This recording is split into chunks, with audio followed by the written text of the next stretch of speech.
आप देख रहे हैं प्रेस कॉन्फ्रेंस दिबांग के साथ। इस प्रेस कॉन्फ्रेंस में मेहमान से पूछा जाएगा हर जरूरी सवाल। नमस्कार, प्रेस कॉन्फ्रेंस में आपका स्वागत है। मैं हूं दिबांग। प्रेस कॉन्फ्रेंस में आज मेरे साथ वरिष्ठ पत्रकारों का पैनल और एक खास मेहमान जो विवादों के स्वामी हैं। वो हर जगह फिट हो जाते हैं और हर जगह मिसफिट भी लगते हैं। उनकी खूबियां बहुत हैं, इसलिए उम्मीदें बहुत जगाते हैं, लेकिन हर बार जैसे अंत में जाकर कहीं ना कहीं कुछ चूक हो जाती है। बीजेपी में है, वहां भी अकेले अनूठे सुब्रमण्यम स्वामी। स्वामी जी, आप शो में आए, आपको बहुत बहुत स्वागत है। आपसे सभी जरूरी सवाल पूछे जाएंगे, लेकिन उससे पहले ये एक आपके राजनीतिक जीवन पर एक रिपोर्ट देखते हैं। मुझे मनमोहन सिंह से कोई विरोध नहीं है। इस सरकार देश के लिए हानि है, गिरा सकता तो गिराऊंगा। बेबाक बयानों के लिए मशहूर सुब्रमण्यम स्वामी बीजेपी के नेता और चिंतक हैं। दुनिया भर में उनकी पहचान एक प्रोफेसर और अर्थशास्त्री के रूप में भी है।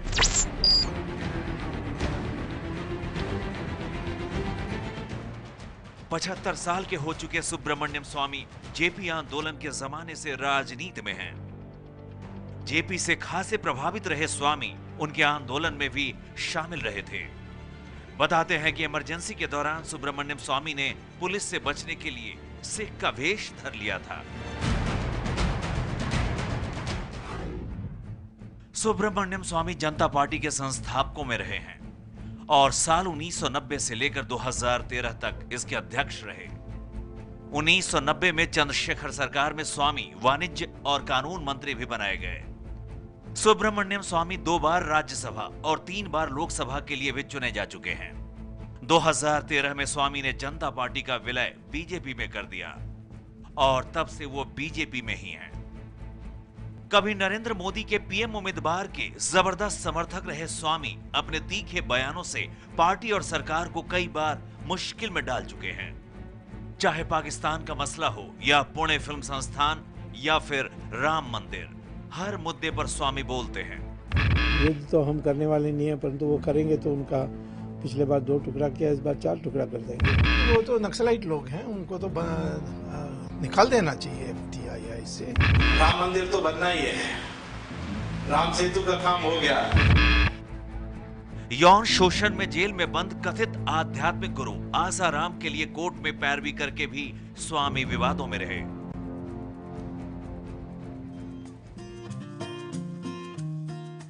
सुब्रमण्यम स्वामी का जन्म 1939 में चेन्नई के नाइलापुर में हुआ था। सुब्रमण्यम स्वामी के पिता सीताराम सुब्रमण्यम एक ब्यूरोक्रेट थे। स्वामी ने दिल्ली के हिंदू कॉलेज से मैथमेटिक्स में ऑनर्स की डिग्री ली, कोलकाता से स्टैटिस्टिक्स में मास्टर्स किया और हार्वर्ड यूनिवर्सिटी से अर्थशास्त्र में PhD की। उच्च शिक्षा हासिल करने के बाद सुब्रमण्यम स्वामी ने पढ़ाई लिखाई को ही अपना करियर बनाया। कई साल वो हार्वर्ड यूनिवर्सिटी में अर्थशास्त्र के प्रोफेसर रहे। भारत लौटने के बाद IIT दिल्ली में 20 साल से भी ज्यादा समय तक उन्होंने पढ़ाया। सुब्रमण्यम स्वामी ही वो शख्स हैं जो 2G घोटाले को देश के सामने लाए। काले धन के खिलाफ भी सुब्रमण्यम स्वामी ने लंबी लड़ाई लड़ी है। सोनिया, राहुल गांधी और जयललिता पर भ्रष्टाचार के आरोप कोर्ट तक ले जाने वाले शख्स भी सुब्रमण्यम स्वामी ही हैं। स्वामी जी, बहुत सारी पुरानी आपकी तस्वीरें देख रहे थे। ये बताइए कि जिस तरह से आप हैं, आप ऐसे हैं क्यों? लोग कहते हैं कि वृद्ध होते हैं टेंशन से और जो नर्वसनेस आती है। मैं तो दूसरे लोगों को टेंशन देता हूं, तो मुझे उसलिए कोई प्रभाव मेरे स्वास्थ्य पर नहीं होता है। मतलब आपकी थ्योरी की हर चीज़ नहीं लेनी, कम से कम टेंशन देनी है, लेनी नहीं है। हाँ, बिल्कुल, यही मेरा काम है। टेंशन देना सबको, टेंशन देना, क्योंकि वो दूसरे लोग गलत काम कर रहे हैं तो उनको टेंशन देना। आजकल तो ऐसा है कि जो गलत काम करते हैं वो आपको टेंशन में डाल देते हैं, डरा देते हैं। हम डरते नहीं हैं और उनको उल्टा उनको डरा देते हैं। पर इसमें दूसरों के देने के चक्कर में कई बार आप अपनों को भी टेंशन दे देते हैं, मुश्किल हाँ, उससे। क्योंकि गठजोड़ है, उस गठजोड़ में लोग समझते हैं कि वहाँ गए तो यहाँ भी आ जाएंगे। पर आप ये मानते हैं कि आप अपनों को भी टेंशन कभी कभी दे देते हैं? हाँ, क्योंकि उनको पता नहीं है कि मैं उनका भी नाम नहीं कभी लूँगा या उनके ऊपर केस नहीं डालूँगा, तो टेंशन तो होगा ही। सिद्धार्थ जी, आप पूछिए अपना सवाल। डॉक्टर साहब, आपका जो राजनीतिक कैरियर देखा जाए तो अंग्रेजी में कहते हैं बंडल ऑफ कॉन्ट्राडिक्शंस, विरोधाभास की पोटली बिल्कुल नज़र आती है। आप आरएसएस विचारधारा करीब समझे जाते हैं, लेकिन चंद्रशेखर जी समाजवादी आपके बड़े अच्छे नेता रहे। आप सोनिया गांधी और जया ललिता को बैठा कर चाय पिलाते हैं और आरएसएस बैक गवर्नमेंट गिरा देते हैं, और फिर चाय में पता नहीं कौन सी चीनी आपने मिलाई कि बिल्कुल उनका जीवन आप अगले 10-15 साल के लिए कड़वा कर देते हैं। तो ऐसा क्यों है कि जिससे आप हाथ मिलाते हैं, अगला स्टेप होता है कि उनका आप जड़ खोद देते हैं? देखिए, हर के लिए तो कारण तो है ही, और ये जवाब लंबा हो जाएगा तो मैं संक्षेप में बताता हूँ कि हमने किसी से लड़ाई शुरू नहीं की। कोई मेरे से लड़ाई करें या मेरे साथ धोखा दे तो फिर मैं छोड़ता नहीं हूँ। तो लोग तो वो जो लंबा मेरा संघर्ष होता है उसको याद रखते हैं, जो मेरे साथ अन्याय हुआ है या धोखा हुआ है उसको नहीं याद करते हैं। जैसे सोनिया गांधी और जयललिता को हमने चाय पिला करके उनके कहने पर मैंने बीजेपी गवर्नमेंट को गिराया। गिराने के बाद सोनिया गांधी ने वाजपेयी से समझौता कर ली कटौती के इशू पर, हमें खड्डे में छोड़ दी। तो फिर हमें उनको सबक सिखाना पड़ा। इस प्रकार से लोग कहते हैं पहले साथ थे अब वो विरोध हो गए, तो ये तो करना है। उसमें हम सिर्फ मैं ऐसा नहीं हूँ। आप जानते हैं कि सोनिया गांधी ने गुजरात की सरकार को गिराई थी ये कहकर कि करुणानिधि ने उनके पति की हत्या की, बाद में उनके साथ गठबंधन कर ली। तो उनको कोई पूछता नहीं है, परंतु पता नहीं क्यों मुझे ही छोटी छोटी बातों में सब पूछते रहते हैं। स्वामी जी, ये बताइए कि ये आप कई एक तो टोपियाँ पहन लेते हैं, आप जब चाहें तो आप बड़े अच्छे प्रोफेसर बन जाते हैं, और हार्वर्ड में जितने भी लोग बता रहे हैं कि बहुत ही आप प्रतिभाशाली प्रोफेसर रहे हार्वर्ड में, फिर आप नेता बन जाते हैं। ये अगर मैं आपसे पूछूं कि ये जो सरकार है, मौजूदा सरकार, अब तक जिस तरह से मोदी सरकार ने काम किया है उसको आप कैसे आंकते हैं? वो तो मेरे ख्याल में न्याय तभी मैं कर सकता हूँ जब 2.5 साल हो जाएगी। अभी 1 साल हुआ है। तो आधा न्याय आप क्या करेंगे? नहीं, आखिर में मोदी के पर्सनालिटी नहीं होती तो हमें ये जो मोबिलाइजेशन हम कर पाए नहीं कर सकते थे। लेकिन मोदी की पर्सनालिटी अकेला हमें जिताया नहीं। भ्रष्टाचार के विरुद्ध में जो अभियान छेड़ी गई थी वो उससे कांग्रेस का नाम खराब हुआ, वो एक और भी पहलू है जी। और हिंदुत्व के कारण कई जगहों में लोग जाति से ऊपर उठकर वोट दी, जैसे यूपी में किया। तो इन तीनों के लिए जहाँ तक भ्रष्टाचार का विरोध करना है या हिंदुत्व के को आगे बढ़ाना, उसमें हम पीछे पड़े हैं। हमारी सरकार ज़्यादातर वो गवर्नेंस पर जोर दी है और उसमें जितने लोगों को मिलाकर ले जा सकते हैं उसके लिए प्रयास किया है, परंतु वो प्रयास मेरी राय में सफल नहीं हुआ है। परंतु उसका आखिरी हिसाब तब लेंगे जब थोड़ा समय बीत जाए, तो इसीलिए मैंने 2.5 साल कहा था। चलिए राधिका, आप पूछिए अपना सवाल जी। डॉक्टर स्वामी, आपका घर वापसी बीजेपी में जब आपकी पार्टी विलय हो गया बीजेपी में, वो काफ़ी उत्सुकता, काफ़ी उत्साह से हुआ था। तो जब मोदी की और आप मोदी जी के एक ठोस समर्थक भी थे, तो मोदी जी की सरकार जब बनी तो आपको मंत्रिमंडल में शामिल ना करने से आपको खफा हुआ, और अगर आप आज वित्त मंत्री होते तो आपकी क्या प्रायोरिटीज़ होती? आप इकोनॉमी को कैसे सीधा करते जो इस अभी जिसकी हालात बहुत अच्छी नहीं है? नहीं, मुझे अभी भी नहीं समझ में आती क्यों मैं वित्त मंत्री नहीं बना। मुझे तो चुनाव के अभियान के टाइम पर बता भी गया था। किसने बताया आपको? वो मैं नहीं बताऊंगा क्योंकि फिर उनको मुश्किल में डालूंगा। नहीं, किसी नेता ने बताया कि जो जिनको बताने के लिए वो एक उसको कहते हैं एक कद है, उन्होंने बताया। फिर हुआ नहीं।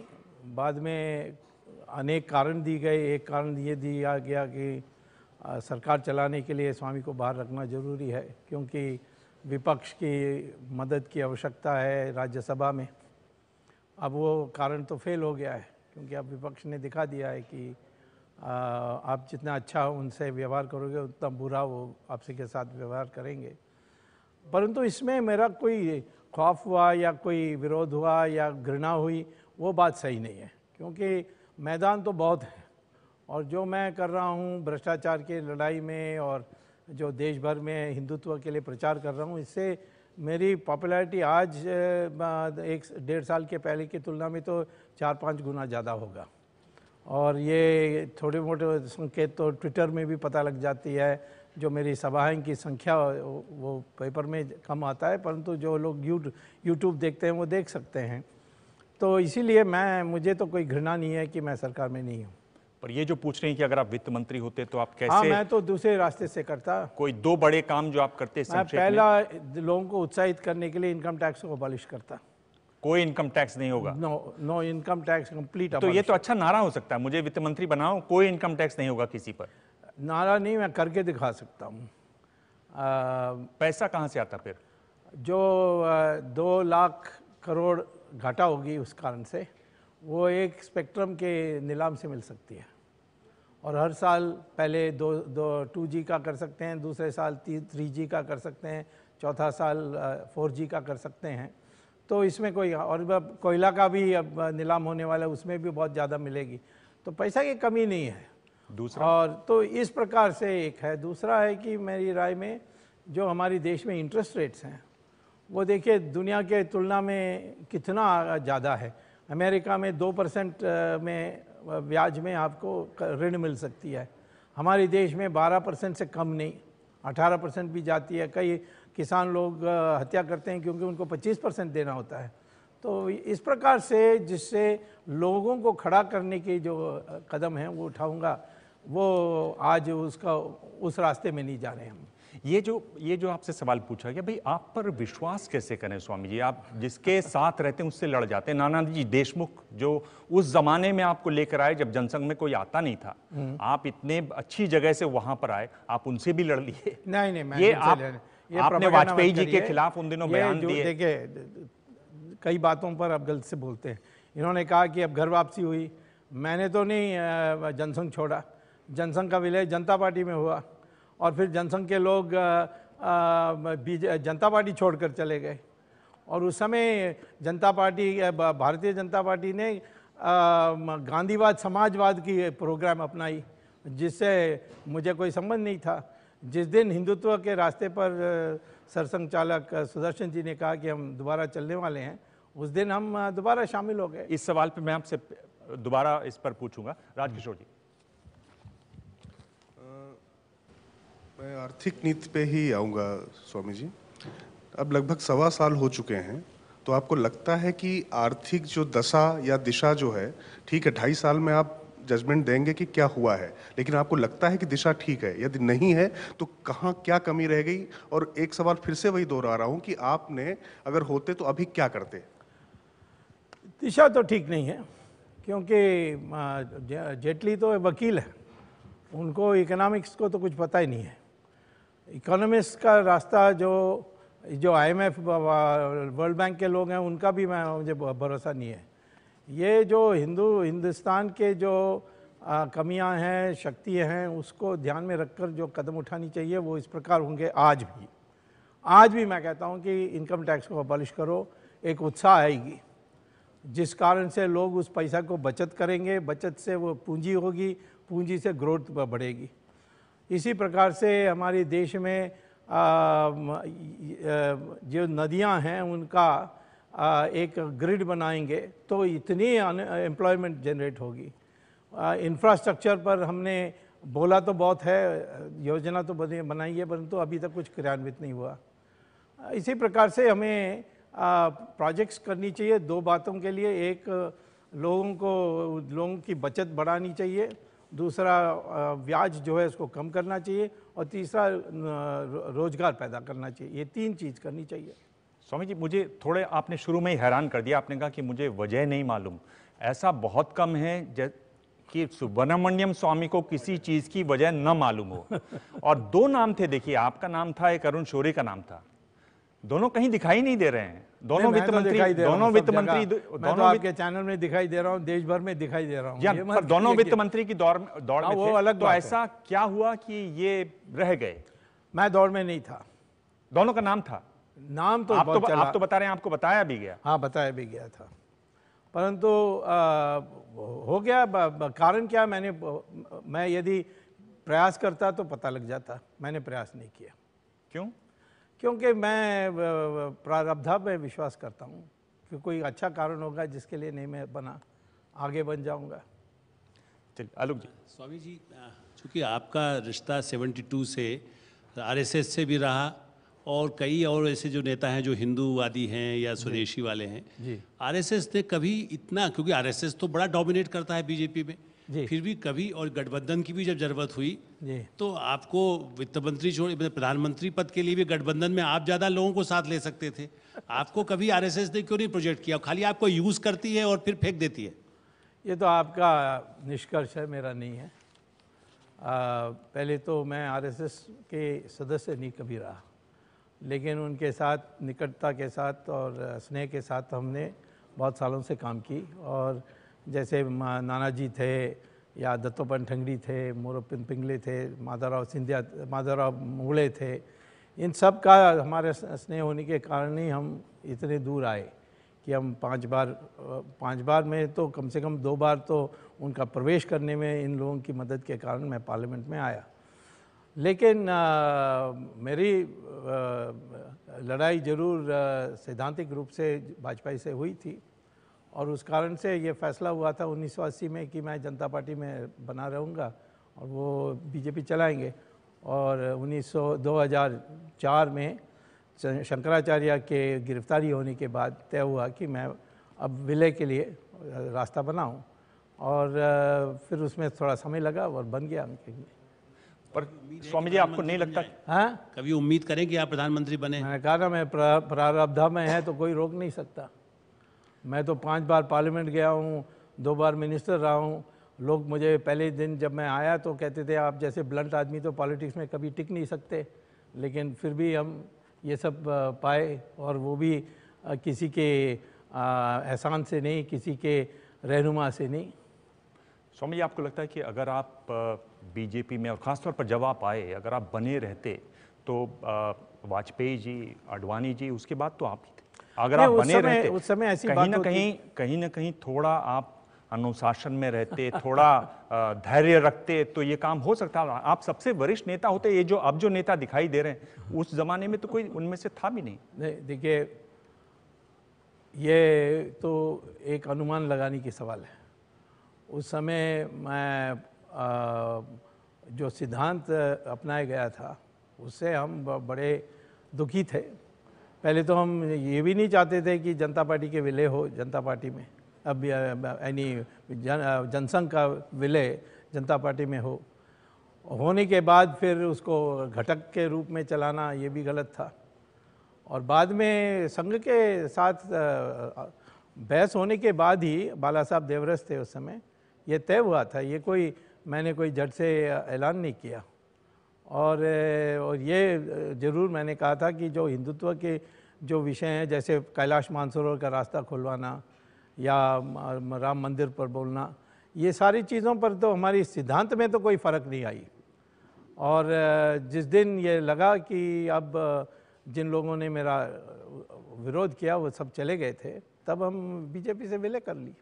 अगर मैं कहूं कि समस्या स्वामी के साथ ये है कि महत्वाकांक्षा बहुत ज़्यादा है, धैर्य शायद थोड़ा कम है। अगर वो रहता, उनको लगता है कि अभी सब मिल जाना चाहिए, अगर थोड़ा सा देर टिके रहते तो कोई रोक नहीं सकता था आपको आज। ये भाव आपको आप कभी बैठ के ये सोचते हैं? ये तो एक कल्पना की बात है कि क्या परिस्थिति हो जाती है। मैं जानता हूँ कई अच्छे लोग वहाँ टिक नहीं पाए रहकर। अब गोविंदाचार्य को हटाने की क्या बात थी और दत्तोपंत ठेंगड़ी को किनारे करने की क्या बात थी। तो ये मुझे अंदर रहते हुए, उनके साथ रहते हुए मुझे पता है। और मेरे जैसे व्यक्ति जो सैद्धांतिक तौर पर इन्हीं एक स्पष्टवादी है, तो उसके लिए तो जब लिपापोती होने लगती है और सेक्युलर बनने के लिए एक पागलपन शुरू हो जाती है, तो फिर हमें तो फिट करना मुश्किल हो जाती है। तो मैं तो कोई कम नहीं कमाया हूँ। मैं तो सीनियर मोस्ट मिनिस्टर था उस समय। मैं चाहता था तो चंद्रशेखर की जगह मैं खुद बनता, क्योंकि राजीव गांधी तो मुझे चाहते थे। परंतु मैं समझता था कि चंद्रशेखर बनना ठीक होगा और मेरे लिए अभी ये समय नहीं है। तो सारा गठबंधन तो मैंने बनाया, तो नरसिम्हा राव के साथ भी रहे। तो ये कहना कि कभी से जोड़ता हूँ चले जाता हूँ, मैं मोरारजी से था, कभी नहीं गए। चंद्रशेखर से झगड़ा हुई पर साथ रहे और नरसिम्हा राव से दोस्ती पूरी अंत तक थी। अब एक दो लोगों के साथ हमारी झगड़ा होगी तो उसके मूलभूत कारण है। जी। सोनिया गांधी से क्यों झगड़ा हुई है वो तो मैं इस पर हम आएंगे आगे। उसमें है, उस कारण है। पर चुनाव से पहले आपने एक बड़ी बात की, बड़ा हल्ला हुआ कि सब काला धन वापस लाया जाएगा। जी जी। अब सरकार बता रही है, पार्टी बता रही है कि भाई वो तो एक जुमला था। क्या ये कभी आएगा काला धन या ये जुमला? काला धन लाने के लिए 4 रास्ते हैं, इसमें से कोई एक रास्ता भी अपनी सरकार ने अभी तक अपनाया नहीं। मैंने प्रधानमंत्री को चिट्ठी लिखकर भी कहा है कि ये 4 रास्ते हैं। एक रास्ता है जो म्यूचुअल असिस्टेंस पैक्ट से, वो तो एक फुटकर में ही ला सकते हैं। दूसरा है कि जो जर्मनी और फ्रांस ने किया, वो उन्होंने बैंकों के जो मुख्य अधिकारी थे उनको रिश्वत दे करके उन्होंने सारा डेटा निकालवाई थी। तीसरा है अमेरिकन, जिन्होंने बैंकों की जो स्विट्ज़रलैंड बैंक के जो अधिकारी थे उनके ब्रांचेस में, जैसे वाशिंगटन में, उनको गिरफ्तार करके धमका करके उन्होंने सारी ली। और चौथा है जो यूनाइटेड नेशंस का 2005 का एक प्रस्ताव है जिसमें आप राष्ट्रीयकरण कर दीजिए सारी अकाउंट्स की, तो हर देश उस अकाउंट आपको देना पड़ेगा। और इसी प्रकार से मुबारक इजिप्ट का और गद्दाफी ये लिबिया का और मार्कोस फिलीपींस का अकाउंट्स वापस आए। तो रास्ते तो हैं, अभी तक उसमें से कोई रास्ता नहीं अपनाया गया। जो रास्ते बताए जा रहे हैं उसमें कोई दम नहीं है। तो पार्टी ने ये आसान रास्ता क्यों चुना, कह दिया कि ये जुमला है? वो तो प्रेस कॉन्फ्रेंस में कहा है ना, वो तो पार्टी में नहीं कहा ना। हमारे एबीपी न्यूज़ के एक इंटरव्यू में हाँ देखिए, आपके इंटरव्यू आप ही ने उनको चढ़ाया होगा और इनको बच जाए, ये पार्टी में तो नहीं कहा ना। अभी पार्टी का नेशनल एग्जीक्यूटिव होगा तो सवाल जरूर आएगा कि काला धन कब वापस आएगा, राम मंदिर कब बनेगा, ये सारी चीज़ें बातें आएगी। चलिए, आपने पिछले दिनों एक बात कही, वो एक बार सुन लेते हैं।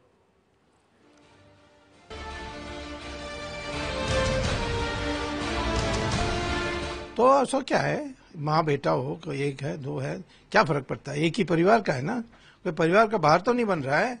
नरसिम्हा राव ने परिवार के बाहर बन गया तो क्या हालत किया उसका। तो इसीलिए परिवार के लोग बनेंगे क्या, हमें तो फर्क नहीं। कांग्रेस का तो कोई भविष्य नहीं है। उसका एक टुकड़ा जो हिंदुत्व के को मानने लग गया है, वो टूट के बाहर निकलना चाहिए, उसके साथ हम गठबंधन कर सकते हैं। कांग्रेस में फूट पड़वाने के लिए, फूट करने के लिए कुछ कर रहे हैं? जरूर कर रहे हैं। तो कब तक उसका असर दिखाई देगा? मैं समझता हूँ कि असर 1.5 साल में होना चाहिए।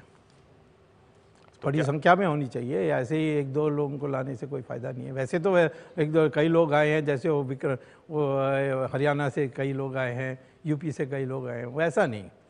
एक सिद्धांतिक रूप में अब लोग हैं जो कांग्रेस में आजकल कहने लगे कि हिंदुत्व के बिना हम हिंदुत्व विरोधी लगेंगे तो हम कभी आगे नहीं आ सकते, तो उनको तोड़ कर लाना है। तो कांग्रेस वालों सावधान, स्वामी आ रहे हैं। नहीं, सोनिया गांधी सावधान, कांग्रेस वाले सब स्वागत कर रहे हैं। चलिए, सोनिया सावधान। राधिका पूछिए। हाँ, आपने माँ बेटे का जिक्र किया है और आपने खासकर राहुल गांधी पे काफ़ी तीखी आलोचना किया है। आपके ट्विटर में आप कई सारे बातें हाँ एग्जैक्टली। लेकिन राहुल की जो इमेज मेकओवर जो हुआ अब पिछले 6-7 महीनों से दिखाई दे रहा है, आक्रामक रवैया पार्लियामेंट में, पार्लियामेंट के बाहर, और एक कंसिस्टेंट अप्रोच जो रहा है, उससे आप अपनी राय में कुछ परिवर्तन ला रहे हैं क्या राहुल के बारे में? नहीं, उसकी जो इमेज गिरी पिछले चुनाव में और उसके थोड़े पहले, उसको वो कभी रिकवर नहीं कर सकते हैं, क्योंकि उनका मूल क्या है, कोई ज्ञान नहीं है, कोई पढ़ाई नहीं है, कोई सिद्धांत नहीं है। और आर्टिकुलेशंस काफ़ी शार्प फोकस्ड रहे हैं। मुझे ऐसा नहीं लगता है। मुझे लगता है कि पब्लिक में इसकी असर ज़रूर उल्टा जाती है। और अभी उसकी अध्यक्ष ना बनने का कारण है कि उत्तर प्रदेश में 4-5 सीट से ज़्यादा नहीं मिलने वाली है, और उस डर में उनको अध्यक्ष बनाने के लिए टाल दिया है। ये बताइए उत्तर प्रदेश ने बिहार में, जी हाँ, पर ये बताइए कि आप ट्विटर पे इतने हमलावर क्यों हो जाते हैं? आप क्या क्या लिख देते हैं उसमें? संयम तो कानून के दायरे में तो है, अभी तक किसी ने केस नहीं डाला हमारे ऊपर। तो आप दायरे नए जेलता डालती है तो हार जाते हैं, हर बार हारती है। तो आपको, चूंकि आप प्रोफेसर हैं, राजनीति इतनी देखी है, राहुल को देखा है, उनके पिताजी को भी देखा है, अगर तो एक आपको उनको राय देनी हो राहुल गांधी को, अच्छी राय, तो वो क्या होगी? सिर्फ एक राय। राजनीति छोड़ दें, क्योंकि भविष्य बिल्कुल नहीं है, उस परिवार का ही नहीं है, मैं बता रहा हूँ। क्योंकि जो आज नया तबका आया है वो बहुत राष्ट्रवादी है, और उसका वो कभी यानी उसको संतुष्ट नहीं कर सकते, और उस राष्ट्रवादी वो खोज में है कि राष्ट्रवादी का अर्थ क्या है, रूपरेखा क्या है, उसमें किस प्रकार से बोलनी चाहिए। उसका मैंने एक अलग से संगठन बनाया है, विराट हिंदुस्तान संगम, जो जिस तेज़ी से उसकी मेंबरशिप बढ़ रही है उसको देखने लायक है। हमारी नेशनल कन्वेंशन भी होगी विजयवाड़ा में। विरोधियों के लिए इतनी तलखी ठीक लगती है आपको?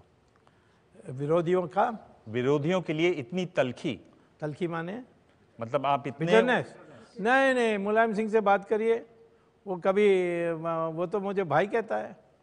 मायावती से बात करिए, सिर्फ ये नेहरू परिवार के लिए आप बोल रहे होंगे, और किसी का नहीं बोल रहे होंगे, और एक दो हमारे विरोधी पार्टी के अंदर के बारे बोल रहे होंगे। स्वामी जी, जब भी गांधी नेहरू परिवार की बात होती है, उनका कोई बयान आता है, आपकी टिप्पणी के बिना पूरा नहीं होता। कल सोनिया गांधी जी का एक बयान आया जिसमें उन्होंने कहा कि नेहरू को लक्ष्य बनाकर ये सरकार इतिहास को तोड़ मरोड़ के पेश करना चाहती है। आप क्या कहेंगे इस बारे में? वो देश राष्ट्रवादी नहीं थे, और उन्होंने देश की जो सारे हितों को उसको उन्होंने व्यक्तिगत अपनी इमेज बनाने के लिए उन्होंने त्याग कर दिया, जो उन्होंने कश्मीर का किया। अभी एक नया मिनट्स मिला है मुझे फरवरी 25, 1948 की, जहाँ पटेल, नेहरू और माउंटबेटन मिलकर बात कर रहे हैं कि ये जो यूएन में हम ले गए ये तो गलत निकला। तो उसमें जवाहरलाल नेहरू अपनी जिम्मेदारी स्वीकार करने के लिए तैयार है नहीं है, कहता है कि जिन लोगों ने इसको यूएन ले गए उनको सज़ा मिलनी चाहिए। तो ये तो उन्होंने खुद उनकी जिद पर गई थी। और दूसरा है चाइना से दोस्ती करना बुरा नहीं है, लेकिन अपनी तैयारी बंद कर दें कि ये कल्पना पर कि उनके साथ हमारी भाई भाई की रिश्ता है, वो देशद्रोही का काम हुआ एक प्रकार से। तो इसी प्रकार से मैं कहता हूँ कि नेहरू की जो अब सुभाष चंद्र बोस की जो फाइल्स निकलेंगे, तो मैं समझता हूँ कि इस देश में नेहरू को कोई नाम लेने के लिए तैयार नहीं होगा। और इसी प्रकार से और भी अनेक रहस्य हैं जो अभी बाहर नहीं आए हैं, तो ये सब मैं जानता हूँ। उसमें मौजूदा सरकार क्यों हिचक रही है सुभाष फाइल्स? हाँ, वो डर रहे हैं, अनावश्यक डर रहे हैं। मैं तो कोर्ट में जाकर उसको बाहर निकाल लूँगा। आपने एक और बयान दिया है, वो भी एक बार सुन लेते हैं।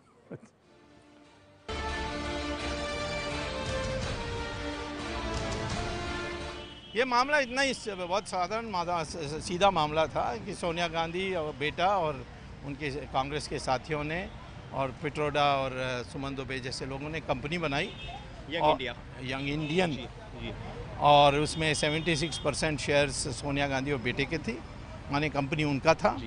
और उन्होंने नेशनल हेराल्ड को हड़प किया, और नेशनल हेराल्ड के पास 2000 करोड़ रुपए की संपत्ति है, ज़मीन है, कई शहरों में बिल्डिंग्स हैं, यहाँ भी बहादुर शाह जफर मांगे। ये सारे सस्ते दाम पर सरकार ने न्यूज़पेपर प्रिंट करने के लिए दी। इन्होंने इसको कन्वर्ट करके किराए में दे दी और खूब मौज कर रहे हैं। तो ये फ्रॉड होने के कारण मैंने cheating, breach, criminal breach of trust, 420 ये सारी धाराएं लगाई। इसमें आपने फिर बहुत बयान दिए और फिर हुआ कुछ नहीं, लगा जैसे आपका जो होमवर्क है वो कहीं कमजोर रहा। नहीं, ये तो आरोप आपका है। पर वो तो आप जेल भिजवाने वाले थे। मैं बात जवाब दे रहा हूँ। मैंने ये मैजिस्ट्रेट के सामने पेश की थी, 11 महीने मैजिस्ट्रेट ने पूछताछ की, बयान ली, सब करके समन्स जारी की, माने प्राइमा फेसी केस बन गया है और आप आरोपी हैं प्राइमा फेसी, अब ट्रायल को फेस करना है। हमारे इस जो कानून है उसके अनुसार, उस विधि अनुसार ये हाई कोर्ट में जाकर कहा कि ये जो समन्स है इसको खारिज कर दे। वो अभी 1 साल से चल रही है, अभी अंत में आ गई है। उसमें भी मैं जीत जाऊंगा और दोबारा वो वापस मैजिस्ट्रेट के पास जाएगा, फिर ट्रायल होगा तो इनको गिरफ्तारी होगी और फिर बेल लेना पड़ेगा। बेल देंगे तो नहीं, मैं नहीं जानता। और ये कार्रवाई तो ये, इसमें तो पक्का कोई बचने का नहीं है। अब मैं एक और ले रहा हूँ। क्या इसमें जो अधिकारी जो बदले गए वो भी इसी मामले से जुड़े हुए थे? क्या इसमें वो भी खेल नहीं, हुआ? देखिए इसमें कंफ्यूजन इस बात पर होती है। मैंने एक तो क्रिमिनल केस किया है आईपीसी के अंतर्गत, उसमें समन्स जारी हो गई, अब ट्रायल की बाकी है जो अब हाई कोर्ट के कारण रुका हुआ है। दूसरा है, मैंने इन्फोर्समेंट डायरेक्टरेट में कहा कि ये जो 5 लाख रुपए बना के ये कंपनी बनाते हैं यंग इंडियन, उसको 5,000 करोड़ रुपए की संपत्ति की एसोसिएटेड जर्नल्स लिमिटेड को कैसा इनका ये स्वामित्व मिला, इसमें मनी लॉन्ड्रिंग हुआ है। उसके लिए मैंने एनफोर्समेंट डायरेक्टर को दिया। उसमें एनफोर्समेंट डायरेक्टरेट में जो आज हेवी इंडस्ट्री की सेक्रेटरी है उसको एडिशनल चार्ज फाइनेंस मिनिस्ट्री ने दी थी एनफोर्समेंट डायरेक्टर। वो पक्का कांग्रेस का अपॉइंटमेंट था पहले, उसको जारी रखा इन्होंने, और उसने सडनली कह दिया कि मनी लॉन्ड्रिंग का कोई केस नहीं है और बंद कर दो। अब इसमें पूरा केस है। तो मैंने प्रधानमंत्री को लिखा है कि ये फुल टाइम डायरेक्टर होना चाहिए, ये पार्ट टाइम डायरेक्टर ऐसा बोलता है। दूसरा है कि वो दिग्विजय का रिश्तेदार है और उसके साथ उसकी बातचीत होती है, कांग्रेस के अपॉइंटमेंट है। अपने लोगों को जो पछताते आए हैं अभी तक, उनके लिए भी एक मौका मिलना चाहिए। तो मैं स्वागत करता हूँ प्रधानमंत्री ने उस चिट्ठी पर तुरंत, जिसको चौथा एक्सटेंशन 2 दिन पहले दिया था, उसको रद्द कर दिया। वो तो अच्छा किया और उसका परिणाम अब आप देखेंगे। उर्मिलेश। स्वामी जी, आपके प्रशंसक और आपके निंदक दोनों मानते हैं कि आप पढ़े लिखे आदमी हैं, लेकिन संघ परिवार से आपकी जो दोस्ती या आपका लगाव, एक हिंदू राष्ट्रवादी के रूप में आपको अपने को स्थापित करने का कोशिश, ये सब बड़ी लंबी कहानी है। लेकिन वजह क्या है कि जो हिंदू राष्ट्रवादी पार्टी है और संगठन है, उसने आपको भरोसे के लायक नहीं समझा। कभी उसने आपको मंत्री नहीं बनाया, कभी अपने किसी पद पर, ऐसे पद पर नहीं रखा जहां जिम्मेदारी का कोई बड़ा काम हो। आपको अगर मंत्री पद भी मिला तो कांग्रेस बैक्ड एक सरकार में, वो भी कुछ महीने के लिए। तो ये जो आपके लाइफ की एक पॉलिटिकल ट्रेजेडी है, इसको कैसे आप देखते हैं? ये तो ट्रेजेडी नहीं मानता हूँ। कई लोग हैं जो कभी एमएलए भी नहीं हैं, वो तो हमसे भी महान बने, जैसे जयप्रकाश थे या महात्मा गांधी थे। इस देश में तो साधु संत त्यागी लोगों का बड़ा कदर होता है, ये दूसरे देशों जैसा नहीं है। दूसरा है कि मुझे रखा गया नहीं रखा गया, बाहर रखा गया, ये तो मुझे क्यों सवाल देना, मेरे में कोई कमी नहीं है। दुनिया भर में मानते हैं कि हम योग्य व्यक्ति हैं, जिन्होंने बाहर रखा उनसे पूछना चाहिए क्यों बाहर आंदोलन भी तो नहीं कर सके। आपने जयप्रकाश का नाम लिया, लोहिया का, तमाम लोगों का, आप कोई आंदोलनकारी भी नहीं रहे। आपने डिफरेंट पॉलिटिकल पार्टीज और नेताओं, कभी जयललिता के बीच, कभी सोनिया जी के बीच, कभी अटल जी के बीच, कभी किसी के बीच, आपने बीच बचाव किया या दोस्ती तोड़वाई, सरकारें गिरवाई या सरकारें बनवाई, ये काम ज्यादा आपने किया? नहीं, मेरा ज्यादा काम था कि लोगों में जो दृष्टिकोण उसको मैंने बदला। पहले जब मैंने शुरू किया तो सोवियत रूस का जो समाजवाद है उसका मैंने विरोध किया और कहा कि बाजारी प्रणाली हमारे देश के लिए सबसे अच्छा। आखिर में सफल हुआ जब मंत्री बना। चंद्रशेखर का काल तो कम था परंतु उसमें मैंने कर दिया। फिर नरसिम्हा राव के काल में भी मुझे मंत्री पद का दर्जा था और मैं उसमें सफल हुआ। चीन के साथ और इजराइल के साथ दोस्ती होनी चाहिए, ये भी उस समय बड़ा विरोध होता था, उसका भी मैंने कर दिया। मैं तो ऐसा गिनाने लगूंगा तो जो कामयाबी है वो हो सकता है आपके नज़र में नहीं है, परंतु मुझे तो पता है। जयराम रमेश की किताब आई अभी, हाँ, उसमें आपको तो कहीं वो कोई क्रेडिट नहीं देता। कांग्रेस वाला कोई क्रेडिट देगा? वो भी वो चमचा जो है राहुल गांधी का, वो देगा मुझे? पर स्वामी जी, मेरा जो मुझे तो वो व्यक्तिगत कह रहा था जयराम रमेश कि मैंने तो कहा है कि आपने ही शुरू किया था ट्रेड रिफॉर्म से, मैंने पुस्तक में लिखा है। अब लोग उसकी एक्सट्रैक्ट पढ़ के बताते हैं, मैंने अभी तक उसका पुस्तक देखा नहीं। वो पूरा पुस्तक देखने के बाद बताऊंगा आपको। पर स्वामी जी, इस पर अब आपको खुलासा करना चाहिए और मतलब थोड़ा सोच के करना चाहिए। कहाँ आप वित्त मंत्री बनने वाले थे, कहाँ आज स्थिति है कि बाहर से लाए हुए लोग, दोबारा लाए हुए लोग पार्टी में सांसद बन गए, राज्यसभा पहुंच गए। क्यों नहीं सुब्रमण्यम स्वामी वहां पहुंच पाते? इस पर आप ऐसे नहीं, मैं क्यों करूं? नहीं, मैं आपसे पूछ रहा हूं आपको ये महत्व है। मैं 5 बार MP बना। नहीं, आज की मैं बात कर रहा हूं। तो वही तो कह रहा हूं ना कि आज उसको आप इतना महत्व दे रहे हैं कि मैं इस पर विश्लेषण करूं। मैं तो देश भर में दौरा कर रहा हूं। मैं तो राम मंदिर के लिए, राम सेतु का तो मैंने ही किया था और किसी ने नहीं किया था। हाँ, तो ऐसी चीज़ों का पब्लिक मेरे साथ जहाँ भी जाता हूँ बड़ी भीड़ में संख्या इकट्ठा होती है। तो अब मेरे लिए जो दृष्टिकोण है वो आपसे अलग है। आप जैसे मैं बाबू नहीं बनने चाहता हूँ, मैं तो मैदान में घूमने चाहता हूँ, वही मैं कर रहा हूँ। अभी मैं विदेश होकर आया हूँ, सारे 14 शहरों में क्या स्वागत हुआ मेरा। तो आप ये कह रहे हैं कि मंत्री बनना या सांसद बनना मेरे लिए कोई महत्व नहीं है? मैंने महत्व का बात नहीं कहा, मैंने कहा ना बनना महत्व का बात नहीं है। बनने से उसके जरिए मैं कुछ करूंगा और मैंने किया भी। जब चंद्रशेखर था मैंने इकोनॉमिक रिफॉर्म लाई थी। चलिए, राम मंदिर पर आपने बात की, राम मंदिर पर आपका एक बयान है, वो सुनिए।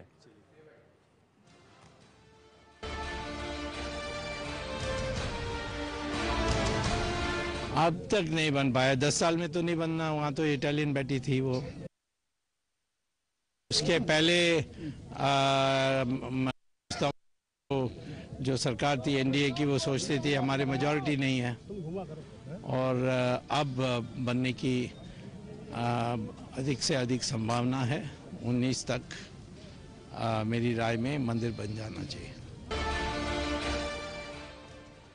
तो ये डेडलाइन है, धमकी है, वादा है, इरादा है? डेडलाइन तो मैंने आगे कर दिया। अब तो मैं कहता हूँ 16 में बन जाना चाहिए और इसके लिए हम आंदोलन करने के लिए तैयार हैं। और इससे क्या, ये जो आप इस तरह से बातें करते हैं स्वामी जी, क्या इसमें पार्टी में आपने बात की, प्रधानमंत्री से बात की और लोगों ये तो से बात की? मैनिफेस्टो में है, इसमें पार्टी में बात करने की क्या जरूरत है, प्रधानमंत्री से बात करने की क्या जरूरत है? मैनिफेस्टो में लिखा है कि लीगली हम राम मंदिर बना सकते हैं तो बनाएंगे।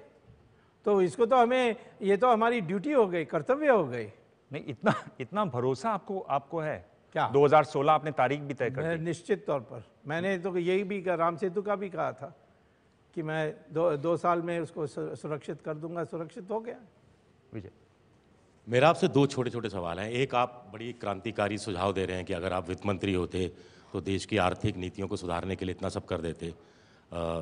काला धन कैसे आ सकता है, उसके लिए 4 एक बड़े सुझाव दे रहे हैं। और दूसरी तरफ आप ही की पार्टी के यशवंत सिन्हा जैसे लोग कह रहे हैं कि पार्टी में तो लगता है कि जो 75 पार हो गया वो ब्रेन डेड हो गया।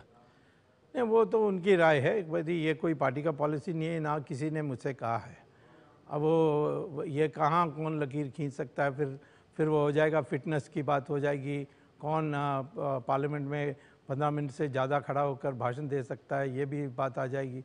तो ये तो ऐसा कोई नियम बना नहीं है, ना किसी ने मुझे बताया, ना मैंने पूछने के लिए प्रयास किया। ये तो अखबार में बहुत उड़ते हैं, ब्रीफिंग चलती है ना, उस ब्रीफिंग में कई लोग ऐसे जो झूठे खबर लगा देते हैं, उसका हम कॉन्ट्रडिक्शन भी नहीं कर सकते हैं क्योंकि इट इज़ नॉट इम्पॉर्टेंट। एक, राम मंदिर से संबंधित ये कि मामला सुप्रीम कोर्ट में चल रहा है। हाँ। या तो अपनी आप सरकार से कहिए कि सुप्रीम कोर्ट से वो कहे कि मामले को वो जल्दी निपटाने की कोशिश करे। तो सुप्रीम कोर्ट से अलग जाकर आप ऐसा क्या कर पाएंगे जो 2016 में राम मंदिर का निर्माण शुरू हो जाएगा? मैं कहाँ कह रहा हूँ कि सुप्रीम कोर्ट से अलग से जाऊँगा, मैं दोनों करूँगा। सरकार ने मुझे कहा कि अभी सुप्रीम कोर्ट में पड़ा कुछ नहीं कर सकता, तो मैं एक नया पिटीशन डाला कि वहाँ जो टारपोलिन है फट गई है, वहाँ शेड टूट रही है, वहाँ बाथरूम नहीं है, वहाँ पानी पीने के पानी नहीं है, वहाँ चप्पल रखने के लिए जगह नहीं है, हाथ में पकड़ के लाना होता है जब पूजा करते हैं, और पार्किंग लॉट नहीं है। तो अब सुप्रीम कोर्ट ने तो आदेश दे दिया सरकार को कि ये सब करना है, और ये मैंने सिर्फ 6 महीने में कर दिया। आज मैं कहता हूँ सुप्रीम कोर्ट में मैं ज़रूर जाऊँगा और एक पिटीशन फाइल करूँगा कि अब राम मंदिर बनने के लिए आदेश दी जाए, क्योंकि ये बातें हैं जिसके अनुसार हमारी ये सारी जो पड़े हुए पिटीशन हैं उसको खारिज करनी चाहिए और हमारी पिटीशन को स्वीकार करनी चाहिए। और मैं तो उसमें सक्षम हूँ, सरकार करे तो ठीक है, नहीं करेंगे तो मैं कर दूंगा। मैं कर दूंगा, मतलब अगर नहीं करेंगे तो मैं बीजेपी से अलग होकर राम नहीं मंदिर नहीं, बनाने बीजेपी से कैसा अलग होगा? ये तो राम मंदिर का तो मैनिफेस्टो में है, जो नहीं बनाएंगे वो बीजेपी से अलग हो रहे हैं। चलिए स्मिता जी। डॉक्टर स्वामी, अभी इतनी देर से इस कार्यक्रम में मैं आपके विचार सुन रही हूँ जी। कम से कम 2 दर्जन बार आपने हिंदुत्व का जिक्र किया है जी। और आपने ये भी जताया है कि आपके जीवन में राजनीतिक उतार चढ़ाव जैसे भी हों, लेकिन हिंदुत्व का सिद्धांत को आपने कभी अपनी कमिटमेंट को छोड़ा नहीं है। जी। अभी कुछ हफ्तों पहले एक सेंसस का डाटा आया है जी। जिसमें धर्म के आधार पर किसके क्या वो हैं, किसकी जनसंख्या, उसका जिक्र है। जी। उसको लेकर कुछ नेताओं ने, जैसे वीएचपी के डॉक्टर प्रवीण तोगड़िया हैं, उन्होंने ये कई बातें उठाई हैं और अलग अलग मंचों पर इसकी चर्चा भी हो रही है। ये कहा जा रहा है कि शायद ये डाटा जो है ये एक तरह का अलार्म कॉल हो सकता है देश के लिए, और अब देश भर में यूनिफॉर्म सिविल कोड जो समान नागरिक संहिता है, या तो उसके तरफ कदम बढ़ाया जाए या कम से कम एक कॉमन पॉपुलेशन पॉलिसी जो सभी धर्मों के जो फॉलोअर्स हैं उनको लागू हो, ऐसा होना चाहिए। क्या आपको लगता है सरकार इस मुद्दे को लेकर कुछ सोच रही है या कोई गंभीरता है? मुझे नहीं पता सरकार इस पर सोच रही है कि नहीं, परंतु ये मैनिफेस्टो में है। और जो तोगड़िया ने कहा वो तो पढ़े लिखे आदमी हैं, उन्होंने जो बातें कही है उसको थोड़ा आप यानी आराम से देखेंगे तो उसकी बात में तर्क है कि फैमिली प्लानिंग होगी तो सब पर लागू होनी चाहिए। और आपको आश्चर्य होगा कि मुस्लिम महिलाओं जो मुझे मिलते हैं इधर उधर, वो भी कहते हैं कि आप ज़बरदस्ती करा के उसको कराइए क्योंकि हमारे लिए अच्छा है। इसी प्रकार से जो सक्सेशन लॉज हैं या इनहेरिटेंस लॉज हैं, उसमें भी महिलाओं का हाल मुसलमानों के बीच में बहुत बुरा है, तो उसको ठीक करने की आवश्यकता है। लेकिन जो सेंसस डेटा है उससे मैं अभी इसको खतरनाक संकेत कर रही है, कोई बड़ी खतरनाक घटना होने वाली है, ऐसा मैं अभी नहीं मानने के लिए तैयार हूँ। मैं ये चाहता हूँ कि मुसलमान स्वीकार करें जो आज थियोरी ऑफ जेनेटिक्स में सिद्ध हो गई है, वो है कि उनका पूर्वज हिंदू है और उनकी भले उपासना पद्धति हमसे अलग हो परंतु संस्कृति एक ही होनी चाहिए, और उसके लिए उनको ये मानना चाहिए कि वो भी इसी मिट्टी के हैं, वो भी हमारे बराबर इसी मिट्टी के हैं। ये होने से मुझे लगता है कि हमें किसी मुसलमान की बढ़ती हुई संख्या से कोई भयभीत होने की जरूरत नहीं होगी। चलिए एक और बयान आपका है, ये सुन लेते हैं, देखिए।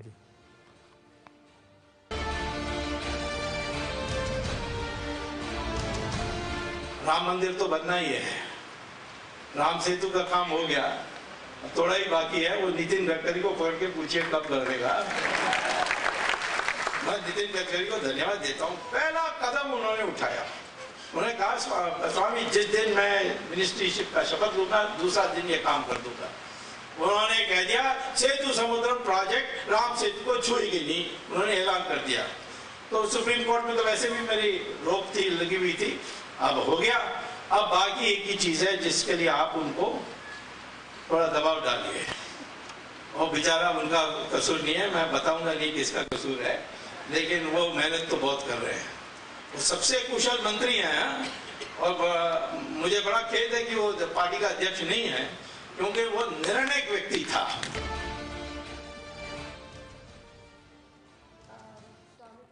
आपने अभी अपने बयान में खुद कह दिया, उसका आधार क्या? आप कह रहे हैं कि गडकरी अमित शाह से बेहतर प्रभु ये नहीं कहा मैंने कहा वो निर्णायक व्यक्ति है।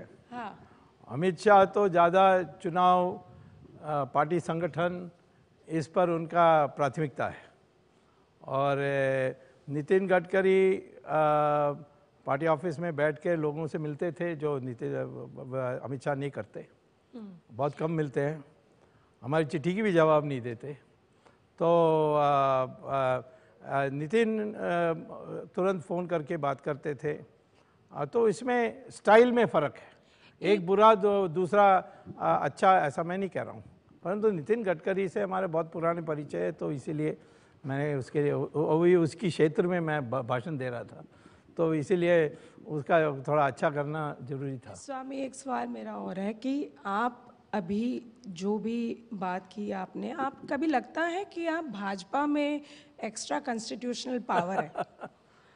आप जो कहते हैं वो पार्टी की लाइन बन जाए, ऐसा करीब करीब हो जाता है। जैसे आपने चाइना की नीति पे भाजपा सरकार की बताया कि वो बड़ी दकियानुसी है, बड़ी पुरानी है, उसको बदल देना चाहिए।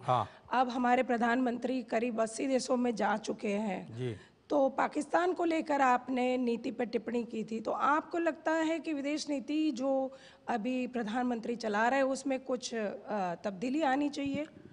मुझे लगता है कि ये 10 साल यूपीए के होने के कारण आप लोकतंत्रीय दल क्या होता है ये आपके समझ से बाहर हो गई है, क्योंकि लोकतंत्र पार्टी में लोगों को आइडियाज़ यानी अपने विचारों को बताने के लिए आवश्यकता है।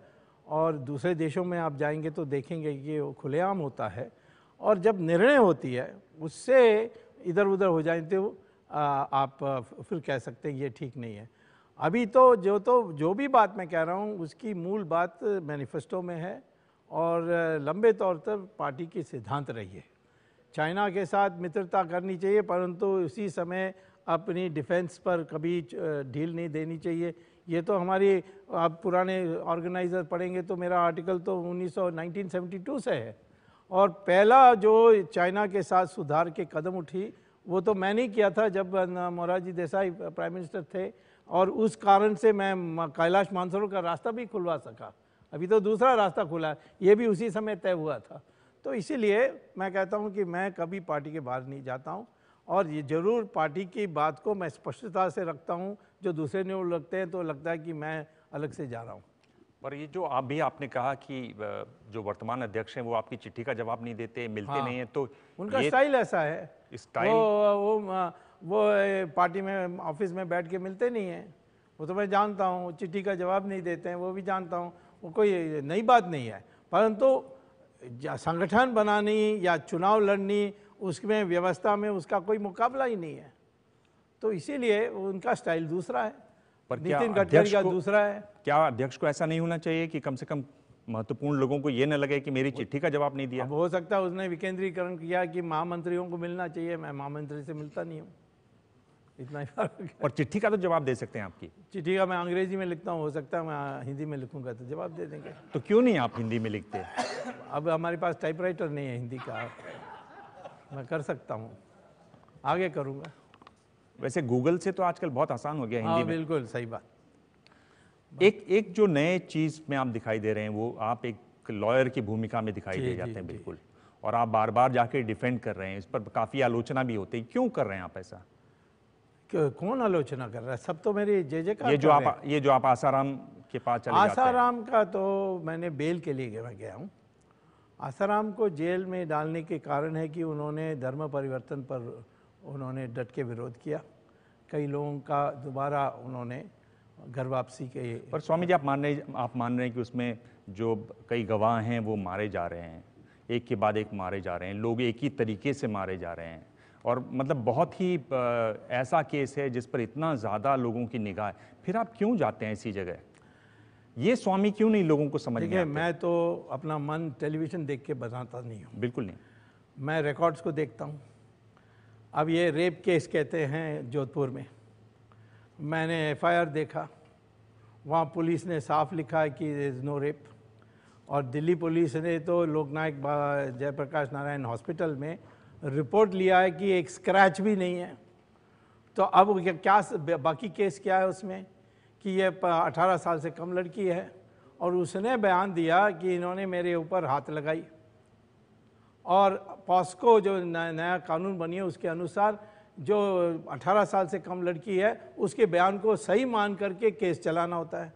उसमें जो विटनेसेस थे, सुप्रीम कोर्ट ने मुझे कहा कि 6 विटनेसेस हैं, ये मटेरियल विटनेसेस हैं, इनका पूरा पूछताछ होने के बाद आप बेल के लिए अप्लाई कर सकते हैं। ये 6 का 6 जिंदा है, पूरा उनके बयान हो गई है। तो कौन कहाँ मर रहा है, किस विटनेस लिस्ट में है, ये तो टेलीविज़न में मुझे दिखाई पड़ता है, जब मैं कागज़ में देखता हूँ उनका नाम नहीं दिखता। तो आपको लग रहा है कि कुछ नहीं होता? आप पूरे आप बिल्कुल वकील की तरह से इसके पीछे कोई पैसा खर्च करके प्रचार कर रहे हैं। पर जितना पैसा उनके पास है वो शायद ही और किसी के पास होगा। वो अक्लमंद से पैसा खर्च नहीं कर रहे हैं, ये इतना अर्थ है। आप लोग जो देखते होंगे वो ऐसे लोग हैं जो अक्लमंद से कर रहे हैं। स्वामी जी, दो छोटे छोटे सवाल। सबसे पहले तो आपने कहा कि आपको क्लियर संकेत दिया गया था चुनाव के पहले कि आप मंत्री बनेंगे। हाँ। इससे एक चीज साबित होता है कि बनना चाहिए। मुझे लगता है मैं में कौन सी कमी है, मैं नहीं बनना चाहिए। आप जोर से नहीं बोलते हैं, इसलिए नहीं बन पा रहे हैं। मंत्रिमंडल जो है वो प्रधानमंत्री का प्रेरोगेटिव होता है, शामिल हो, इसीलिए मैं विरोध नहीं कर रहा हूं। लगता है कि जो बीजेपी है उसको एक कोई रिमोट कंट्रोल चलाता है और आपका इसलिए नहीं चला क्योंकि प्रधानमंत्री उस रिमोट कंट्रोल को वीटो कर गए। पहला सवाल ये था। दूसरा सवाल ये कि पहले सवाल का जवाब ले लेते हैं। देखिए, नरेंद्र मोदी को कोई रिमोट कंट्रोल नहीं कर सकता। उनको गलतफहमी हो सकती है या दोस्ती में भटक सकते हैं, और वो दोस्तों का दोस्त है और कभी वो राजनीति में ठीक नहीं है, बट उसको कोई हुक्म नहीं दे सकता। आप क्या कह रहे हैं कि वो दोस्तों के दोस्त हैं? वो दोस्तों का दोस्त है। मेरा तो उनसे परिचय बहुत पुराना है, परंतु ऐसा कोई मैं नहीं कह सकता। आप क्या कह रहे हैं कि दोस्तों का दोस्त होना राजनीति में ठीक नहीं है? कभी ठीक नहीं है, कभी ठीक है, कभी नहीं ठीक है। कभी दोस्तों के साथ अन्याय होगा तो उसके लिए खड़ा होना चाहिए, कि मैं खड़ा होऊंगा तो मेरा राजनीतिक करियर बिगड़ जाएगा, उसमें भाग जाना वो कांग्रेस में बहुत होता है। बट यहाँ तो दूसरा है, उसमें मैं विवरण नहीं देने वाला हूँ। जितना भी आप प्रयास करेंगे मैं विवरण नहीं दूंगा, लेकिन मैं इतना कहूँगा कि नरेंद्र मोदी की पर्सनालिटी ऐसी है कि उसको कोई डिक्टेट नहीं कर सकता। दूसरा है कि आप लोगों को इतना गलतफहमी है आरएसएस के बारे कि आरएसएस हुक्म देता है। मैं जानता हूँ आरएसएस बोलता है अपनी बात, वो सुने तो ठीक है, नहीं सुने ये सब अपने लोग हैं, सारे प्रचारक रहने वाले लोग हैं।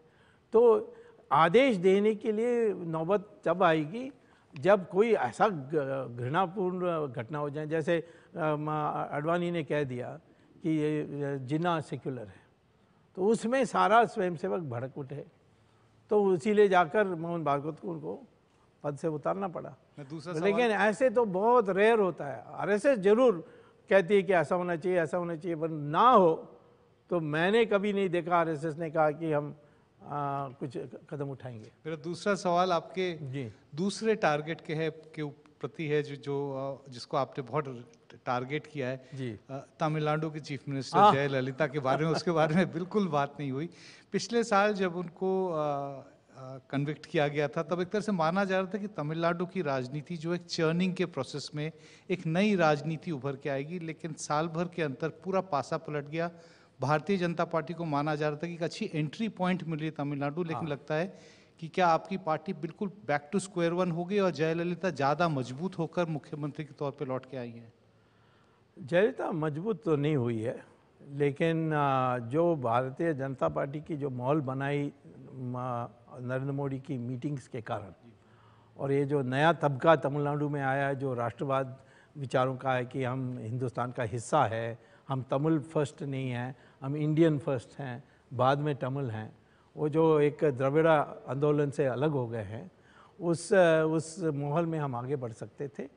लेकिन हमारे वहाँ के लोग एक संकीर्ण विचारों के कारण, एक नैरो माइंडेड के कारण और एक कास्ट अप्रोच के कारण हम उसको खो बैठे हैं, परंतु उसको कभी भी वापस ला सकते हैं। सेंट्रल लीडरशिप से थोड़ी गलती हुई थी। सेंट्रल लीडरशिप ने तमिलनाडु की सही लीडरशिप अभी तक पहचान नहीं पाई। डॉक्टर स्वामी साहब, हाँ, ये एडीएमके डीएमके के बिना कोई तीसरा विकल्प बीजेपी का रूप में तमिलनाडु में उभरने का उम्मीद है आपको? क्योंकि जयललिता का अभी बीमार के वास्ते, करुणानिधि के बीमार के वास्ते दोनों पार्टी स्थिति कैसे है, बीजेपी को क्या स्थिति है? नहीं, ये बात तो सही है कि दोनों अब पब्लिक उनसे हटनी चाहती है, परंतु वो कुछ दिखाई नहीं पड़ रहा है और उसके लिए बीजेपी के लिए बहुत अच्छा भूमिका बनी है।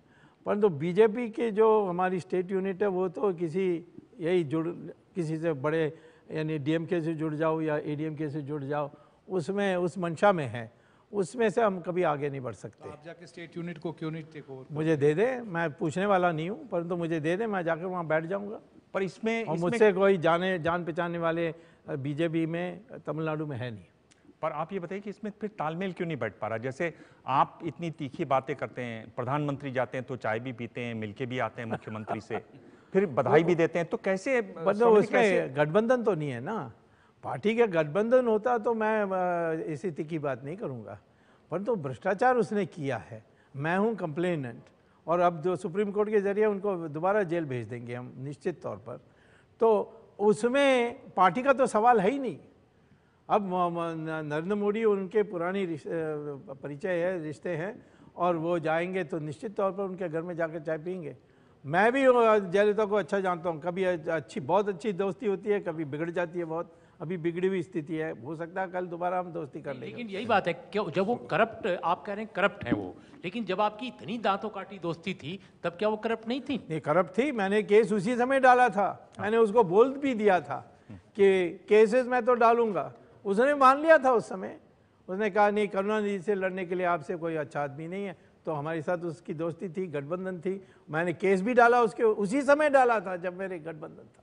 जी पूछिए। स्वामी जी, जो आप कह रहे हैं उससे दो चीज़ें मुझे समझ में आती हैं कि एक जो आपकी निष्ठा है बीजेपी में वो नरेंद्र मोदी के साथ है, और दूसरा हिंदूवादी होने के कारण आप संघ परिवार या आरएसएस से करीब हैं।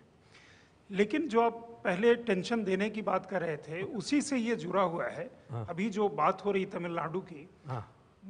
नरेंद्र मोदी वहाँ जाते हैं, खाना खाते हैं, काफ़ी अच्छी उनकी बातचीत होती है, जयललिता से उनकी दोस्ती भी है।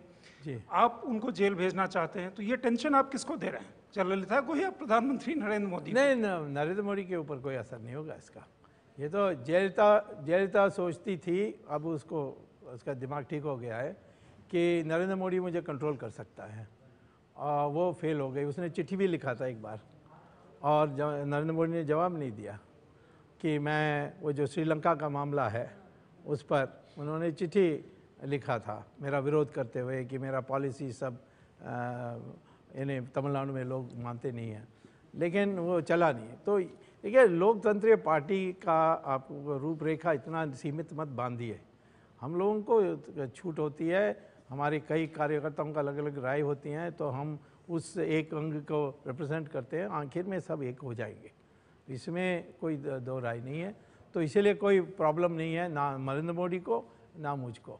हाँ, गठबंधन होता जयललिता के साथ, फिर मैं करता तो कष्ट होता। स्वामी जी, क्या स्वामी जी एक और आपने जो बात अभी हाल ही में कही, खासतौर पर पाकिस्तान के बारे में, वो सुन लेते हैं। बड़ा उस पर बड़ी गर्मी है। जानता हूँ क्या अब पाकिस्तान का वो जो फ्रस्ट्रेशन का जो दर्द है उसको व्यक्त कर रहे हैं, क्योंकि वो ये हिंदुस्तान का तो मुकाबला कर नहीं सकते, और युद्ध तो हम करने वाले नहीं हैं, परंतु वो करेंगे तो उनका पिछले बार 2 टुकड़ा किया, इस बार 4 टुकड़ा कर देंगे। जो अभी आपके बयान से ये पता लगता है आप एक जंग के लिए अफवाह फैल रहे हैं, रूमर्स मॉन्गरिंग करके आपको ऊपर जुर्माना है, ये सच्चे झूठ है? इसमें कोई रूमर नहीं है, मैं तो स्पष्ट बात कर रहा हूँ कि वो हमारे ऊपर आक्रमण करेंगे तो हम इस बार उसका 4 टुकड़ा करेंगे। पिछले बार आक्रमण किया 2 टुकड़ा किया, तो ये तो उत्साहित करती है हमारे लोगों को, और लोग पसंद करते हैं, समझते हैं कि वो कई लोग थोड़ा मायूस थे कि हम लोग थोड़ा फीका पड़ गए हैं पाकिस्तान के बारे। अब हमारी जैसे बयान से लोग, हमारे कार्यकर्ता बड़े उत्सुक हैं। आप उत्सुकता के लिए शायद आपने एक और बयान भी दिया हुआ है, ये देखिए, ये वाला अगला बयान।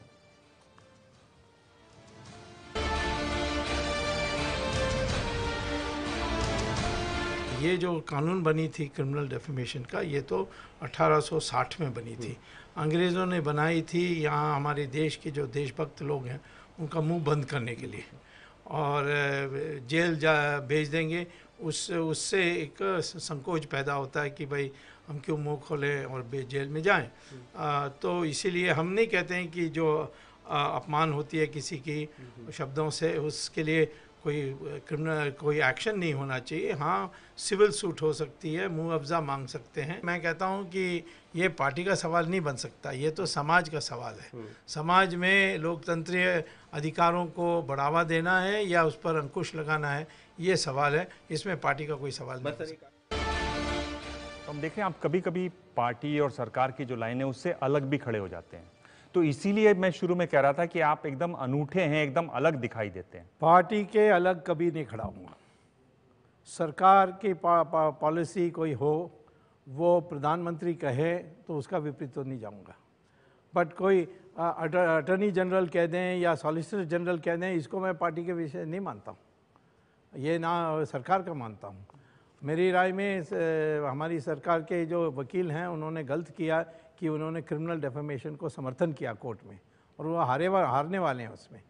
और 66A भी जो इंटरनेट का मामला था उसमें भी हार गए थे। तो ऐसे ही जो अंग्रेज़ों की बनाई हुई कानून को हम समर्थन करना, ये तो मेरे साथ ऐसा गलत है। तो ये तो मैंने प्रधानमंत्री को चिट्ठी लिख करके भी बता दी और कि ऐसा हो रहा है, इसको आप उस पर रोक लगाइए।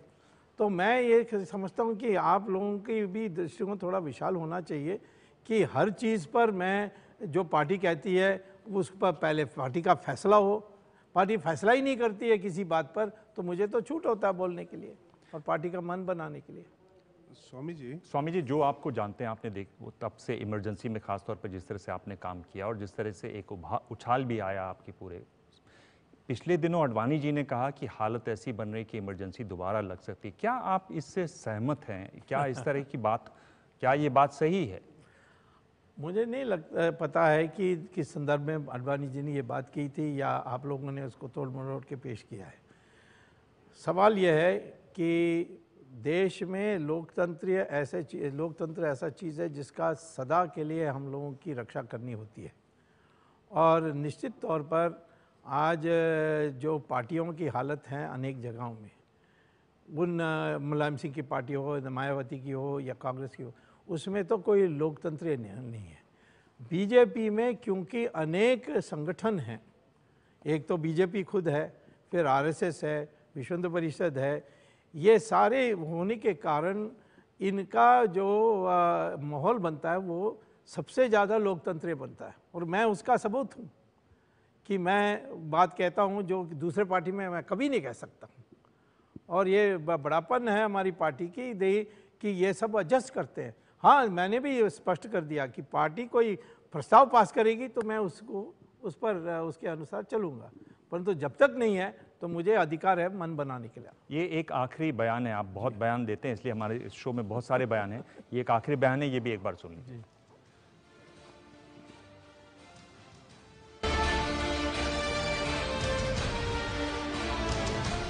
वो तो नक्सलाइट लोग हैं, उनको तो निकाल देना चाहिए FTII से, और हम लोग थोड़ा इतना ढील देना अनावश्यक है। सरकार कोई भी ट्राई करें, परंतु ये एजिटेशन ये रोकेंगे नहीं, क्योंकि उनको पता है कि ये आए थे FTII एज ए बेस बना करके। तो मैं तो समझता हूँ सबको निकाल देना चाहिए और FTII को बंद कर देना चाहिए यदि काम नहीं चल सकता।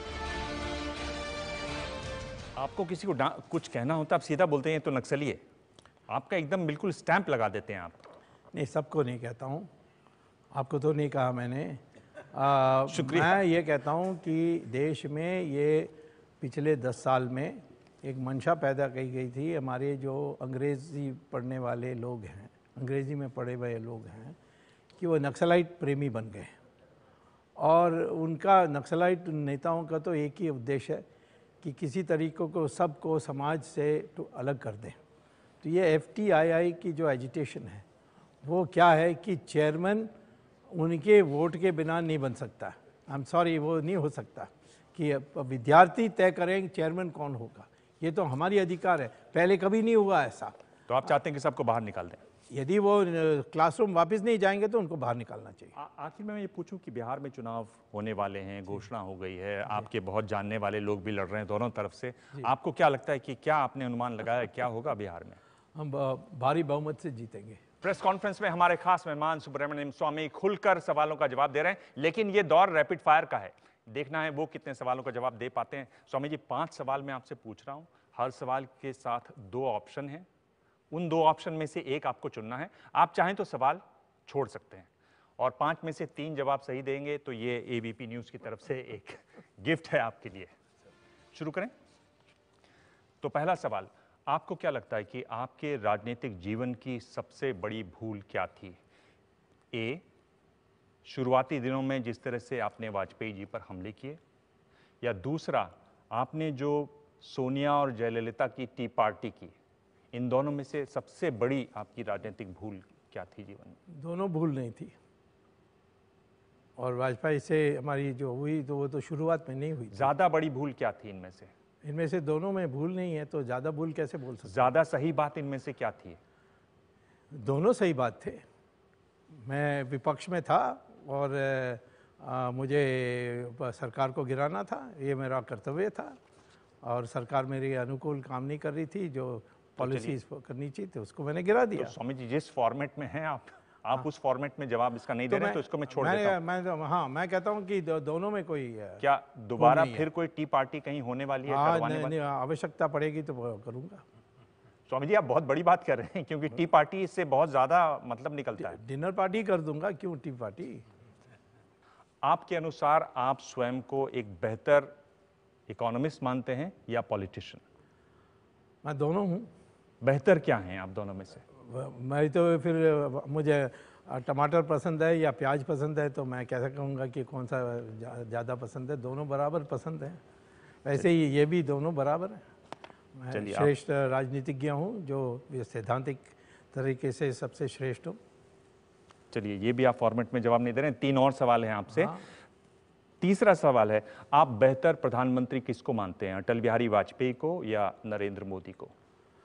नरेंद्र मोदी की समय अभी सिर्फ 1 साल है और इसीलिए इन दोनों का तुलना करना गलत है। जो पूरा टर्म किया है उनका पूछेंगे तो मैं बता दूंगा। तो आप सीधे नहीं आ रहे हैं? नहीं, क्यों नहीं? मैं आपके ट्रैप में तो आने वाला नहीं हूँ। अगर वाजपेयी जी के पहले 15-16 महीने देखें, मोदी जी के पहले 16 महीने देखें, तो उस हिसाब से आपको कौन बेहतर लग रहे हैं? मैं तो नरेंद्र मोदी को ज़्यादा अच्छा जानता हूं, तो इसीलिए मैं नरेंद्र मोदी को ज़्यादा अच्छा समझूंगा। चलिए ये आपने एक तो जवाब दिया। आपको क्या लगता है कि बीजेपी के बेहतर अध्यक्ष कौन रहे, नितिन गडकरी या अमित शाह? अब ये भी वही संतरा और टमाटर का नहीं, दोनों पार्टी अध्यक्ष हैं। नहीं, पार्टी अध्यक्ष हैं, परंतु अलग अलग आयाम में वो सक्षम है। तो मैं इनको कंपेयर नहीं कर सकता। ये सवाल मैं जवाब नहीं दे सकता।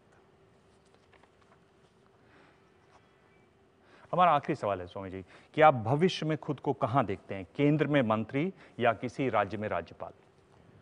राज्यपाल को तो सवाल ही नहीं है। तो केंद्र में मंत्री? अब वो मैं नहीं जानता, वो तो मेरा प्रारब्ध का सवाल है, परंतु राज्यपाल मैं कभी नहीं मानूंगा। क्यों आपको लगता है कि राज्यपाल के पद का महत्व नहीं? मैं तो कर्मयोगी हूँ। मैं कहाँ जाकर वहाँ बैठ के लंच और डिनर खाऊंगा इन्हीं महल में रहकर? ये तो हमारा काम नहीं है। मुझे तो वैसे ही राज्यपाल के लिए तो ऑफर हो गया है, मैंने ना कह दिया है। अच्छा, हाँ, ये चुनाव के बाद ऑफर हुआ? हाँ, अभी फिलहाल 4 महीने पहले। और एक ब्रिक्स बैंक का भी दिया गया, ऑफर दिया था, वो जो चाइना में, उसको भी मैंने ना कह दिया। तो ये इसके पीछे क्या मतलब क्या है? मैं यही हूँ कि मैं तो सक्रिय होता हूँ ना मैदान का, मैं विचारों का है, ये सारी बंद हो जाएंगे, मैं विचार अपना व्यक्त कर नहीं सकूँगा। हाँ, मंत्री माने तो क्रियान्वित कर सकता हूँ, विचारों का क्रियान्वित करने के लिए मुझे मौका मिलेगा। बट ये जो राज्यपाल है या एम्बेसडर है या ब्रिक्स बैंक का प्रेसिडेंट है, ये तो मैं नहीं कर सकता। तो पर इसमें आप समझिए, आप तो मतलब बड़ा अच्छा पढ़ते हैं राजनीति को, आप इसमें इशारा नहीं पढ़ रहे कि आपसे पहले कहा ब्रिक्स चले जाइए, फिर कहा राज्यपाल चले जाइए, तो आपको कोई ढकेल रहा है क्या या हटाना चाह रहा है क्या? ढकेल नहीं सके ना, करने के लिए तो बहुत लोग हैं, ये तो शुरुआत से ही हुआ है। इंदिरा गांधी ने भी प्रयास किया था, वो सोच रही थी कि मुझे IIT से निकाल देगी तो मैं अमेरिका वापस चले जाऊंगा। मैं गया नहीं, मैंने सब छोड़कर यहीं बैठ गया। और इंदिरा गांधी ने खुद मुझे कहा, मुझे ये पता होता तो मैं कभी IIT से निकालती नहीं हूँ आपको।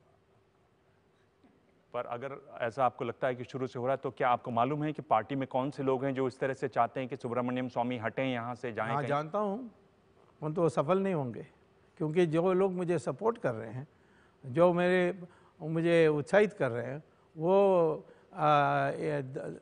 10 और 1 के बराबर है, उस अनुपात में है। पर कर क्यों रहे हैं? क्या परेशानी है लोगों को? क्या टेंशन देते हैं आप उनको? हमारे हिंदुस्तान में एक कमजोरी है, ईर्ष्या होती है, कभी डर होती है, कब ये मेरे बुरी नज़र मेरी तरफ लगाएंगे, ये भी लोग समझते हैं। कई लोगों को कई चीज़ें छिपाने की होती है, वो समझते हैं कि मैं कहीं ना कहीं ढूंढूंगा। पर आप नरेंद्र मोदी को आप इतने दिनों से जानते हैं, वो आपको तब से जानते हैं जब आप एक बहुत बड़े मजबूरी होगी, स्टार थे इमरजेंसी में, तो क्या आप उनसे बात नहीं करते इस बारे में? नहीं, क्या बात करनी, मैं तो इस पर तो नहीं बात करूंगा, वो तो मुझे अच्छी तरह जानते हैं। नहीं कर रहे हैं तो कोई विवशता है, उस विवशता के मैं क्यों विश्लेषण करूं? ना करो, मुझे क्या जाता है, मेरे तो कोई नुकसान नहीं होता इससे। हाँ, हो सकता है कि वो जो बाबू की जो संसार है उसमें पद के बिना किसी को महत्व नहीं मिलता है, परंतु हमारी संस्कृति है हिंदू संस्कृति कि जिसके पास कोई पद नहीं है, कोई धन नहीं है, कोई शस्त्र नहीं है, वही सबसे महान होता है। पर मैं अगर प्राइम मिनिस्टर ने ऑफर किया था, प्राइम मिनिस्टर ने स्वयं कहा, अमित शाह ने कन्वे किया था। और आपने क्या कहा? मैंने कहा कि ये मेरे लिए छोटा काम है, मैं नहीं लूँगा, मैं हार्वर्ड छोड़ के आया हूँ, मैं इसके लिए नहीं आया। पर स्वामी जी, एक बात आप नहीं देख रहे कि सब इतनी कोशिश कर रहे हैं, अगर आप सरकार में रहते तो सक्षम तरीके से और अच्छे काम कर सकते थे, उसका तो एक तरीके से आप सोचें तो नुकसान होता है। अगर आप यहाँ होते, काम करते, देश का भला होता, आप उस तरफ आप नहीं सोचते, उसके लिए आप, इसलिए आपको नहीं लगता कि आपको कम से कम वहां लड़ना? कारण नहीं पता, परंतु मैं अनुमान लगा सकता हूँ। कई लोग समझते हैं कि इसको हजम करना मुश्किल है, कहीं गला में अटक जाएगा तो क्या करूँगा, ये भी प्रॉब्लम है। तो बात वही कई हैं जो बाहर के लोग कहते हैं कि आएगा तो हम आपसे के साथ सहयोग नहीं करेंगे, ऐसे भी अनेक कारण हो सकते हैं, परंतु मुझे तो नहीं बुरा लगा, मैंने कभी कंप्लेन नहीं किया, मैंने कोई ऐसा काम नहीं किया जिससे आप कह सकते हैं घृणा में मैं कर रहा हूँ। मैं तो नरेंद्र मोदी को आज भी सपोर्ट कर रहा हूँ सब जगह। अभी अमेरिका गया था, सब लोग बड़े नाराज़ थे उससे, क्योंकि काला धन नहीं आया, ये नहीं आया, वो नहीं आया, मैंने उनको डिफेंड किया।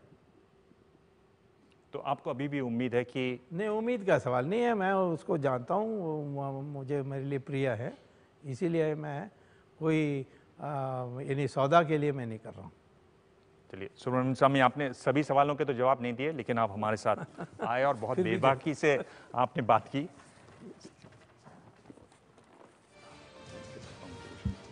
Thank you. इसमें क्या कैश है? देखिएगा खोल के। ब्लैक मनी नहीं है। ओके।